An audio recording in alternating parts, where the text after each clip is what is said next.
Good morning, everyone, and thank you so much for recalling that tradition. You were a young child, I wasn't, but I remember Father Olivares very well, and remember that movement, and that movement continues today and is represented by the people who are standing here with me. So the organizations that are represented, and some you will hear speak today, CHIRLA, the Salvadorian American Leadership and Educational Fund, the Asian Pacific Islander Equity Alliance, Community Coalition, Inclusive Action, and SEIU USWW, continuing the tradition of solidarity in our city.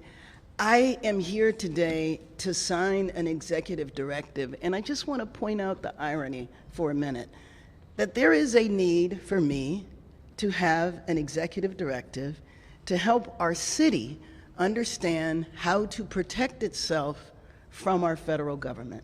Just let that sink in for a minute. What we have seen here over the last now going on 6 weeks of raids that pop up and we never know exactly when and where they're going to happen. We've seen them in the general region. I'm sure many people saw Camarillo yesterday and what broke out there.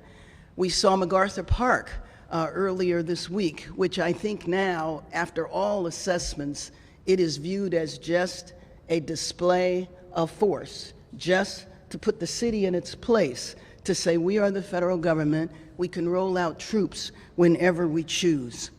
So the executive directive that I will be signing in a few minutes is to help the city family, to help the city workforce, to help the city departments and all of the general managers essentially develop preparedness plans that have specific protocols and that help city workers know how to address immigration officials should they approach a city department.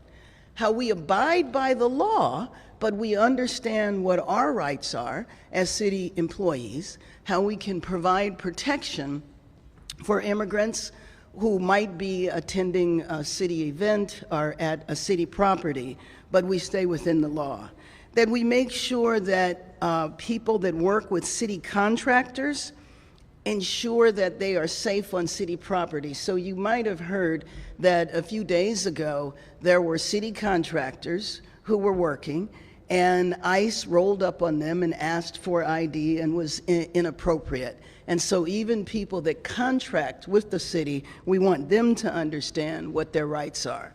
We want each department to have an immigration affairs liaison, and we want each department that if they encounter any federal officials, that they contact the city, especially the mayor's office, right away, so that we can, number one, make account of this, but also make sure that all the city departments and city workers are informed on how to deal with this.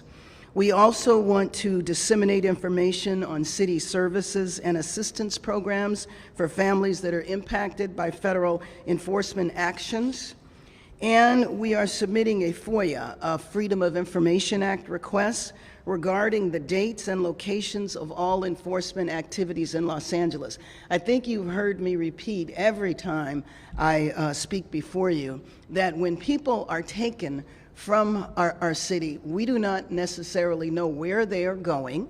They are not provided regular access to families or to legal counsel, and that the family members that are left behind don't know whether their family members are in the city, in the state, or even in the country. And we also know that when these raids have been happening, it's not just people who are undocumented, but people who are in the country legally, people who are showing up for their annual immigration visit, or even sometimes U.S. citizens who have been detained.